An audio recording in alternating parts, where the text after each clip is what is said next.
Hello दोस्तों, नमस्कार। मैं हूं ब्रजेन और आइए शुरू करते हैं प्रत्यय का अगला और अंतिम लेक्चर। इसमें मैं आपको कवर करूंगा तद्धित प्रत्यय। तद्धित प्रत्यय जितने भी हैं मैं इसी वीडियो में कवर कर दूंगा और समझ में आने की पूरी गारंटी है। ये काफ़ी इजी होते हैं और ये जो आपके कृदंत प्रत्यय से थोड़ा अलग और आसान होते हैं। परिभाषा क्या है आपको पता है, मैंने बताया है और आप देख लीजिए, लिखा भी है कि जो प्रत्यय धातु को छोड़कर, धातुओं को छोड़ करके अन्य शब्दों जैसे संज्ञा हो गया, विशेषण हो गया, क्रिया विशेषण हो गया, इनके अंत में प्रयुक्त होते हैं, उन्हें कहते हैं हम तद्धित प्रत्यय। इससे पहले धातु में जुड़ते थे, ये धातु के अलावा संज्ञा में जुड़ेंगे और या फिर विशेषण या अन्य शब्दों में, तो इनको हम तद्धित प्रत्यय कहेंगे। तो सबसे पहले दिख रहा है आपको मतु प्रत्यय। दोस्तों काफी इजी है मतु प्रत्यय।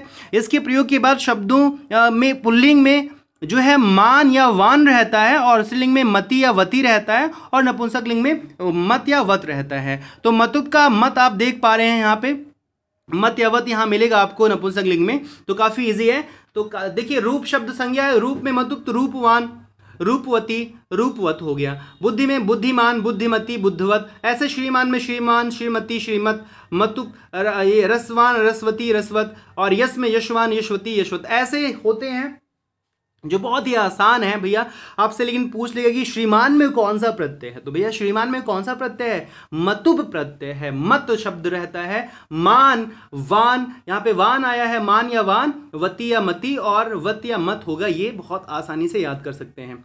इसी तरह से अगला है नंबर 2 पे, कह सकते हैं इसको नंबर 2 आप मान लीजिए, वतुप प्रत्यय। दोस्तों इसका प्रयोग भी मतुप की भांति होता है, इसी से रिलेटेड है ये। और इसका प्रयोग सामान्यतः जो है अकारांत शब्दों के अंत में होता है। अकारांत का मतलब जिसमें छोटा अंत में होता है और इसके जुड़ने के बाद सिर्फ वत शेष बचता है। वत जो है इसी का एक पार्ट मान के चलिए आप, सामान्य रूप से ये भी कह सकते हैं इसी का एक पार्ट है। लेकिन जब ऑप्शन में भाई पूछा कि भाई धनवत, धन में वतुप, तो वत वत आ गया, वतुप का वत आ जा रहा है। तो अगर पूछा धनवत में कौन सा प्रत्यय है, तो आप बोलेंगे ना वतुप प्रत्यय है।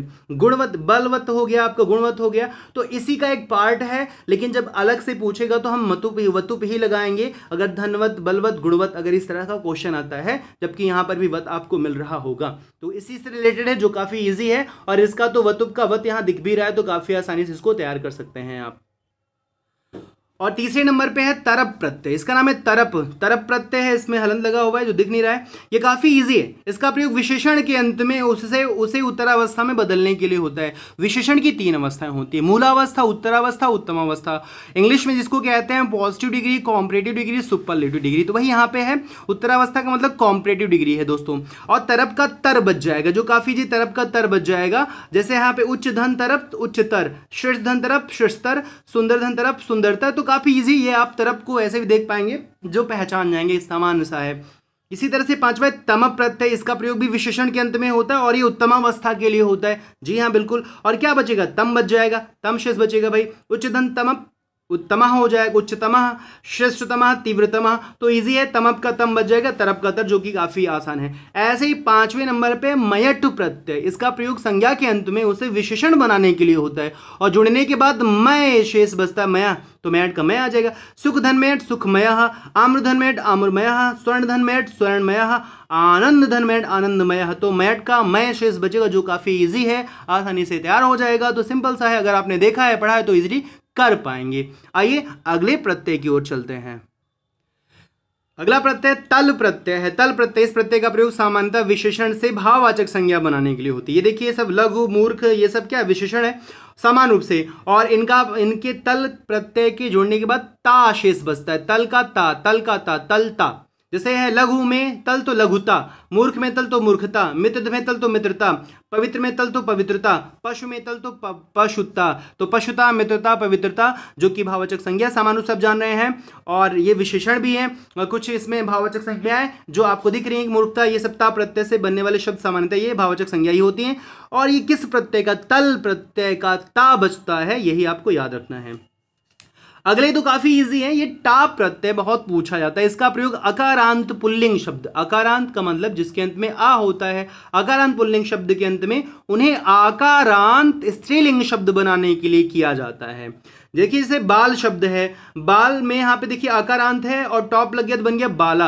और ये क्या है? आकारांत, बड़ा आ रहा है, आकारांत स्त्रीलिंग शब्द। तो सामान्य सा ये प्रश्न आ सकता है कि किस प्रत्यय का प्रयोग अकारांत पुल्लिंग शब्दों को आकारांत स्त्रीलिंग शब्दों में बनाने के लिए होता है, वो टॉप प्रत्यय। अश्व में टॉप तो अश्वा, अज में टॉप तो अजा, ये है आपका, और ये सब स्त्रीलिंग है, आपको पता होगा। दोस्तों यहाँ पे एक नोट पॉइंट मैंने दिया हुआ जो आपको याद रखना है कि यदि शब्द के अंत में का एवं उससे पूर्व आ हो तो आ को ई में कन्वर्ट कर देते, इसी का है टॉप का ये। जैसे अध्यापक शब्द था तो अध्यापिका हो गया, नहीं भाई ई की मात्रा लग गई, क्योंकि अंत में का है और का से पहले आ यहां पे दिया जा रहा है। बालक का बालिका, गायक का गायिका, शिक्षक का शिक्षिका। तो कहने का मतलब है आकारांत पुल्लिंग को आकारांत स्त्रीलिंग बनाने के लिए टॉप प्रत्यय का प्रयोग हुआ। टॉप प्रत्यय के लगने के बाद आ शेष बचता है, जो बहुत ही आसान है। और दोस्तों ये आपका जो है तद्धित प्रत्यय का अंतिम प्रत्यय मान के लिए इसे जो है डीश प्रत्यय या डी प्रत्यय के रूप में लिखा रहता है, आप इसको इसी नाम से जानते रहिए। इस प्रत्यय का प्रयोग भी अकारांत पुल्लिंग को शब्दों को इकारांत स्त्रीलिंग शब्दों में बनाने के लिए होता है। इसके जुड़ने के बाद ई शेष बचता है, तो ये भी पुल्लिंग को स्त्रीलिंग बनाएगा। पुत्र है तो पुत्री हो जाएगा, नर्तक है तो नर्तकी हो जाएगा, गौर है तो गौरी हो जाएगा, कुमार है तो कुमारी हो जाएगा। तो ये जो है अंतिम तद्धित प्रत्यय है, ये आपको इकारांत में बदल देगा और वो स्त्रीलिंग शब्द के रूप में जाना जाएगा। दोस्तों ये 8 महत्वपूर्ण तद्धित प्रत्यय हैं जो आपको तैयार करने हैं, और मेरी पूरी उम्मीद है कि आप इसको समझ गए होंगे, और जब परीक्षा में विकल्प के रूप में आएगा तो बिल्कुल गलत नहीं होगा। दोस्तों प्रत्यय का टॉपिक कंप्लीट हुआ, और अगर किसी और विशेष टॉपिक की दरकार है, अभी आपको चाहिए, तो प्लीज़ कमेंट करके बताएं, और ये वीडियो कैसे लगा ये भी बताएं, और वीडियो को लाइक भी करिए और दोस्तों से शेयर करिए, चैनल को सब्सक्राइब भी ज़रूर करें। दोस्तों मिलते हैं अगले वीडियो में, तब तक बहुत सारी शुभकामनाएं, good luck, thank you so much, जय हिंद, जय भारत।